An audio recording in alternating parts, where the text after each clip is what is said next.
أعوذ بالله من الشيطان الرجيم بسم الله الرحمن الرحيم إن ينصركم الله فلا غالب لكم وإن يخذلكم فمن ذا الذي ينصركم من بعده وعلى الله فليتوكل المؤمنون۔ ترجمہ: اگر اللہ تمہاری مدد کرے تو کوئی تم پر غالب نہیں آ سکتا، اور اگر وہ تمہیں چھوڑ دے تو پھر اس کے بعد کون تمہاری مدد کر سکتا ہے، اور مسلمانوں کو اللہ ہی پر بھروسہ کرنا چاہیے۔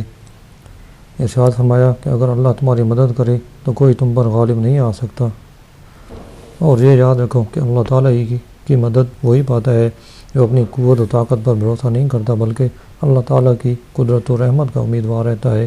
اور اگر اللہ تمہیں چھوڑ دے تو اس کے چھوڑنے کے بعد کون تمہاری مدد کر سکتا ہے؟ یقیناً کوئی نہیں۔ غزوہ بدر و حنین سے دونوں باتیں واضح ہو جاتی ہیں۔ غزوہ بدر میں کفار کا لشکر تعداد، اسلحہ اور جنگی طاقت کے اعتبار سے مسلمانوں سے بڑھ کر تھا، لیکن مسلمانوں کا پورا بھروسہ اللہ کی ذات پر تھا، جس کا نتیجہ مسلمانوں کی فتح و کامرانی کی شکل میں ظاہر ہوا اور فرشتوں کی صورت میں اللہ تعالیٰ کی مدد نازل ہوئی۔ جبکہ غزوہ حنین میں بعد مسلمانوں نے اپنی عددی کثرت پر فخر کا اظہار کیا، جس کے نتیجے میں مسلمانوں کو سخت نقصان اٹھانا پڑا۔ فَمَا كَانَ لِنَبِيٍّ أَن يَغُلَّ وَمَن يَغْلُلْ فَيَأْتِ بِمَا غَلَّ يَوْمَ الْقِيَامَةِ ثُمَّ تُوَفَّىٰ كُلُّ نَفْسٍ مَّا كَسَبَتْ وَهُمْ لَا يُظْلَمُونَ۔ ترجمہ: اور کسی نبی کا خیانت کرنا ممکن ہی نہیں، اور جو خیانت کرے تو وہ قیامت کے دن اس چیز کو لے کر آئے گا جس میں اس نے خیانت کی ہوگی، پھر ہر شخص کو اس کے اعمال کا پورا بدلہ دیا جائے گا اور ان پر ظلم نہیں کیا جائے گا۔ نبی علیہ السلام کا خیانت کرنا ممکن نہیں، کیونکہ یہ شان نبوت کے خلاف ہے۔ نیز انبیاء گناہوں سے معصوم ہوتی ہیں، لہذا ان سے ایسا ممکن نہیں۔ وہ نہ تو وحی کے معاملے میں خیانت کرتے ہیں اور نہ کسی اور معاملے میں۔ اس آیت کا شان نزول یہ ہے کہ اس ایک جنگ میں مال غنیمت میں ایک چادر گم ہو گئی۔ بعض منافقوں نے کہا کہ حضور اقدس صلی اللہ علیہ وسلم نے اپنے لیے رکھ لی ہوگی، اس پر یہ آیت اتری۔ اس سے کئی مسئلے معلوم ہوئے۔ ایک یہ کہ غنیمت کے تقسیم کے بغیر ناجائز طریقے پر کچھ لینا سخت حرام ہے۔ دوسرا یہ کہ نبی علیہ السلام گناہوں سے معصوم ہے۔ گناہ اور نبوت میں وہی نسبت ہے جو اندھیرے اور اجالے میں ہے۔ تیسرا یہ کہ نبی علیہ السلام پر بدگمانی منافقوں کا کام ہے اور کفر ہے۔ چوتھا یہ کہ نبی علیہ السلام اللہ تعالیٰ کے ایسے پیارے ہوتے ہیں کہ اللہ تعالیٰ ان پر سے لوگوں کی تہمتیں دور فرماتا ہے۔ اس آیت میں خیانت کی مذمت بھی بیان فرمائی کہ جو کوئی خیانت کرے گا وہ کل قیامت میں اس خیانت والی چیز کے ساتھ پیش کیا جائے گا۔ احادیث میں بھی خیانت کی بہت مذمت بیان کی گئی ہے۔ چنانچہ سرور کائنات صلی اللہ علیہ وسلم نے جہنمیوں میں ایک شخص کو بھی شمار فرمایا، ایک ایسے شخص کو بھی شمار فرمایا جس کی خواہش اور طمع اگرچہ کم ہو مگر وہ اسے خیانت کا مرتکب کر دے۔ حضرت انس رضی اللہ عنہ سے روایت ہے، نبی کریم صلی اللہ علیہ وسلم نے ارشاد فرمایا، جو امانت دار نہیں اس کا کوئی ایمان نہیں، اور جس میں عہد کی پابندی نہیں اس کا کوئی دین نہیں۔ حضرت ابو امامہ رضی اللہ عنہ سے روایت ہے، نبی کریم صلی اللہ علیہ وسلم نے ارشاد فرمایا، مومن ہر عادت اپنا سکتا ہے مگر جھوٹا اور خیانت کرنے والا نہیں ہو سکتا۔ أَفَمَنِ اتَّبَعَ رِضْوَانَ اللَّهِ كَمَنْ بَاءَ بِسَخَطٍ مِّنَ اللَّهِ وَمَأْوَاهُ جَهَنَّمُ وَبِئْسَ الْمَصِيرُ هُمْ دَرَجَاتٌ عِندَ اللَّهِ وَاللَّهُ بَصِيرٌ بِمَا يَعْمَلُونَ۔ ترجمہ: کیا وہ شخص جو اللہ کی خوشنودی کے پیچھے چلا وہ اس شخص کی طرح ہے جو اللہ کے غضب کا مستحق ہوا اور اس کا ٹھکانہ جہنم ہو، اور وہ کیا ہی برا ٹھکانہ ہے۔ لوگوں کے اللہ کی بارگاہ میں مختلف درجات ہیں اور اللہ ان کے تمام اعمال کو دیکھ رہا ہے۔ اللہ تعالیٰ کی رضا کا طالب اور اللہ تعالیٰ کی ناراضگی کا مستحق دونوں برابر نہیں ہو سکتے۔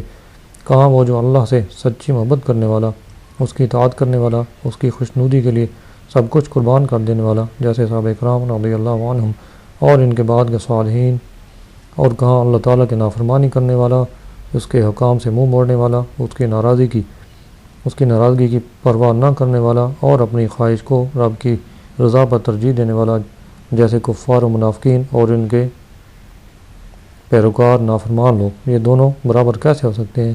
ان لوگوں کے اللہ کی بارگاہ میں مختلف درجات ہیں، ہر ایک کی منزلیں اور مقامات جداگانہ ہیں۔ لقد من الله على المؤمنين إذ بعث فيهم رسولا من أنفسهم يتلو عليهم آياته ويزكيهم ويعلمهم الكتاب والحكمة وإن كانوا من قبل لفی ضلال مبین۔ ترجمہ: بے شک اللہ نے ایمان والوں پر بڑا احسان فرمایا جب ان میں ایک رسول مبعوث فرمایا جو انہی میں سے ہے۔ وہ ان کے سامنے اللہ کی آیتیں تلاوت فرماتا ہے اور انہیں پاک کرتا ہے اور انہیں کتاب اور حکمت کی تعلیم دیتا ہے، اگرچہ یہ لوگ اس سے پہلے یقیناً کھلی گمراہی میں پڑے ہوئے تھے۔ عربی میں منت عظیم نعمت کو کہتے ہیں۔ مراد یہ کہ اللہ تعالیٰ نے عظیم احسان فرمایا کہ انہیں اپنا سب سے عظیم رسول عطا کیا۔ کیسا عظیم رسول عطا فرمایا کہ اپنی ولادت مبارکہ سے لے کر وصال مبارک تک اور اس کے بعد کے تمام زمانہ میں اپنی امت پر مسلسل رحمت و شفقت کے دریا بہا رہے ہیں، بلکہ ہمارا تو وجود بھی حضور سید عالم صلی اللہ علیہ وسلم کے صدقہ سے ہے کہ اگر آپ صلی اللہ علیہ وسلم نہ ہوتے تو کائنات اور اس میں بسنے والے بھی وجود میں نہ آتے۔ پیدائش مبارکہ کے وقت ہی آپ نے ہم امتیوں کو یاد فرمایا۔ شب معراج بھی رب العالمین کے بارگاہ میں یاد فرمایا۔ وصال شریف کے بعد بھی قبر انور میں اتارتے ہوئے بھی دیکھا گیا تو حضور پر نور صلی اللہ علیہ وسلم کے لب مبارکہ پر امت کی نجات و بخشش کی دعائیں تھیں۔ آرام دہ راتوں میں جب سارا جہاں محو استراحت ہوتا تو پیارے آقا صلی اللہ علیہ وسلم اپنا بستر مبارک چھوڑ کر اللہ کی بارگاہ میں ہم گناہ گاروں کے لیے دعائیں فرمایا کرتے ہیں۔ عمومی اور خصوصی دعائیں ہمارے حق میں فرماتے رہتے۔ قیامت کے دن سخت گرمی کے عالم میں شدید کی پیاس کے وقت رب قہار کی بارگاہ میں ہمارے لیے سر سجدہ میں رکھیں گے اور امت کے بخشش کی درخواست کریں گے۔ کہیں امتیوں کے نیکیوں کے پلڑے بھاری کریں گے، کہیں پل صراط سے سلامتی سے گزاریں گے، کہیں حوض کوثر سے سیراب کریں گے، کبھی جہنم میں گرے ہوئے امتیوں کو نکال رہے ہوں گے، کسی کے درجات بلند فرما رہے ہوں گے، خود روئیں گے ہمیں ہنسائیں گے، خود غمگین ہوں گے ہمیں خوشیاں عطا فرمائیں گے، اپنے نورانی آنسوؤں سے امت کے گناہ دھوئیں گے، اور دنیا میں ہمیں قرآن دیا، ایمان دیا، خدا کا عرفان دیا اور ہزارہ وہ چیزیں جن کے ہم قابل نہ تھے اپنے سائے رحمت کے صدقے ہمیں عطا فرمائی۔ الغرض سید عالم صلی اللہ علیہ وسلم کے احسانات اس قدر کثیر ہیں کہ انہیں شمار کرنا انسانی طاقت سے باہر ہے۔ اولما اصابتکم مصیبۃ قد اصابتم مثلیہا قلتم انا ھذا قل هو من عند انفسکم ان اللہ علی کل شیء قدیر فما أصابكم يوم التقى الجمعان فبإذن الله وليعلم المؤمنین۔ ترجمہ: کیا جب تمہیں کوئی ایسی تکلیف پہنچی جس سے دگنی تکلیف تم پہنچا چکے تھے تو تم کہنے لگے کہ یہ کہاں سے آ گئی؟ اے حبیب صلی اللہ علیہ وسلم، تم فرما دو کہ اے لوگو، یہ تمہاری اپنی ہی طرف سے آئی ہے، بے شک اللہ ہر شے پر قادر ہے۔ اور دو گروہوں کے مقابلے کے دن تمہیں جو تکلیف پہنچی تو وہ اللہ کے حکم سے تھی اور اس لیے پہنچی کہ اللہ ایمان والوں کی پہچان کرا دے۔ یہاں غزوہ احد کا بیان ہے۔ اسی پیرائے میں یہاں بیان کیا جا رہا ہے کہ تمہیں میدان احد میں تکلیف پہنچی کہ تم میں سے 70 شہید ہوئے، جبکہ میدان بدر میں کفار کے 70 آدمی مارے گئے اور 70 گرفتار ہوئے، تو کفار کا نقصان تو دگنا ہوا۔ اس پر فرمایا کہ جب تمہیں میدان احد میں ایسی تکلیف پہنچی جس سے دگنی تکلیف تم کافروں کو میدان بدر میں پہنچا چکے تھے تو تم کہنے لگے کہ ہمیں یہ تکلیف کیسے آ گئی جبکہ ہم مسلمان ہیں اور ہم میں سید المرسلین صلی اللہ علیہ وسلم تشریف فرما ہیں۔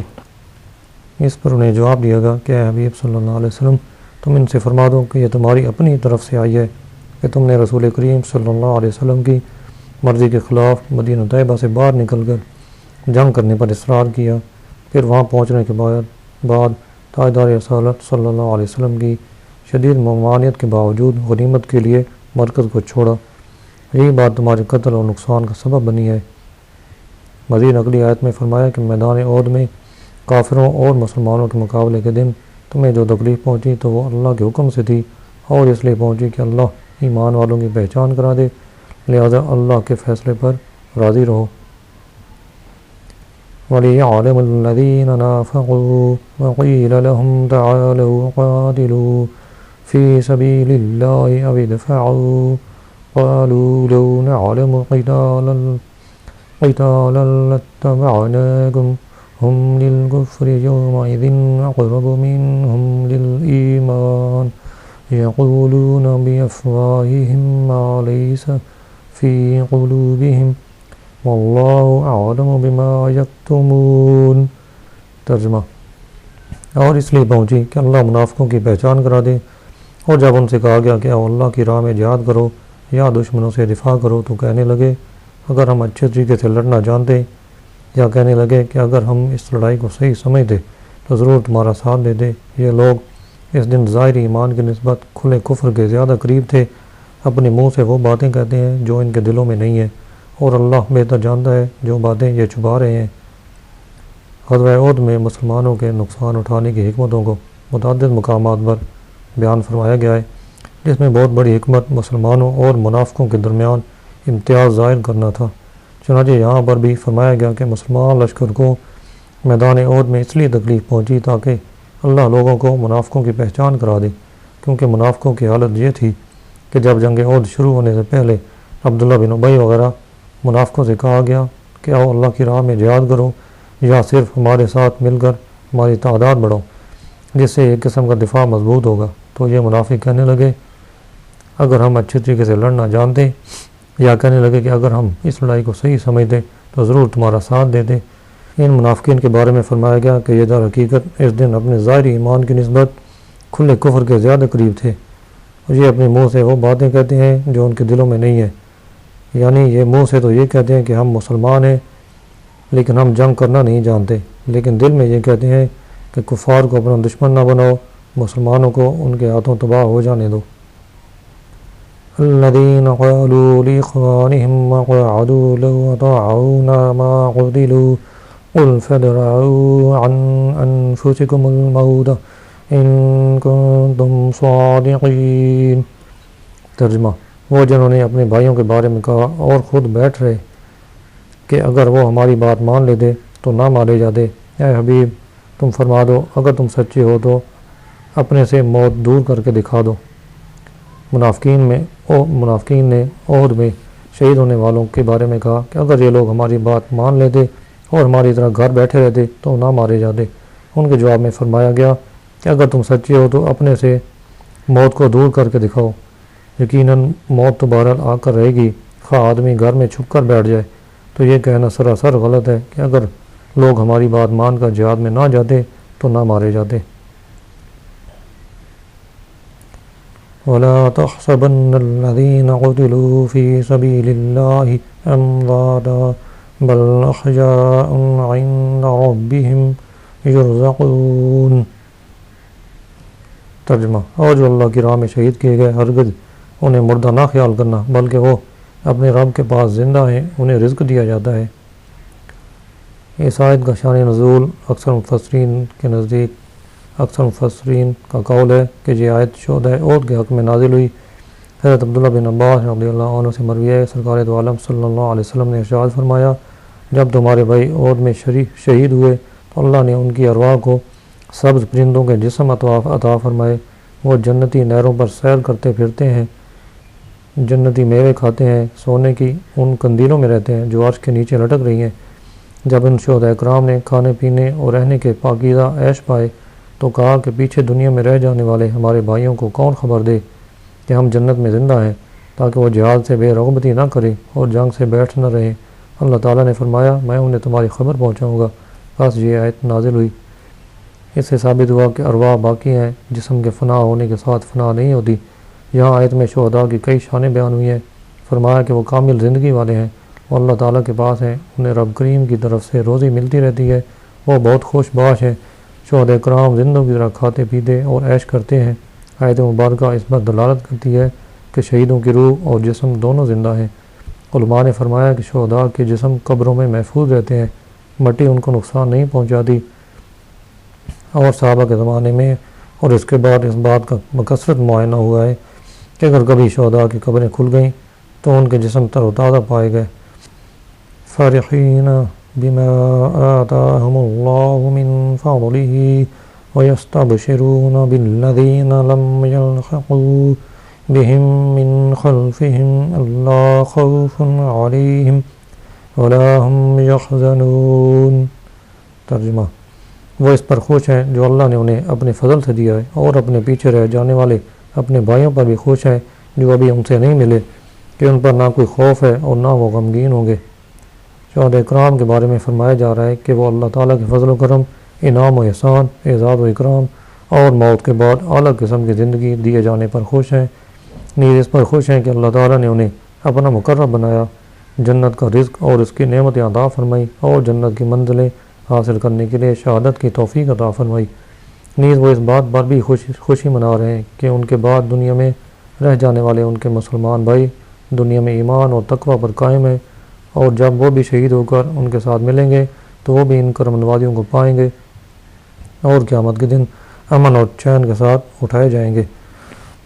يستبشرون بنعمة من الله وفضل وأن الله لا يضيع أجر المؤمنين۔ ترجمہ: وہ اللہ کی نعمت اور فضل پر خوشیاں منا رہے ہیں اور اس بات پر کہ اللہ ایمان والوں کا اجر ضائع نہیں فرمائے گا۔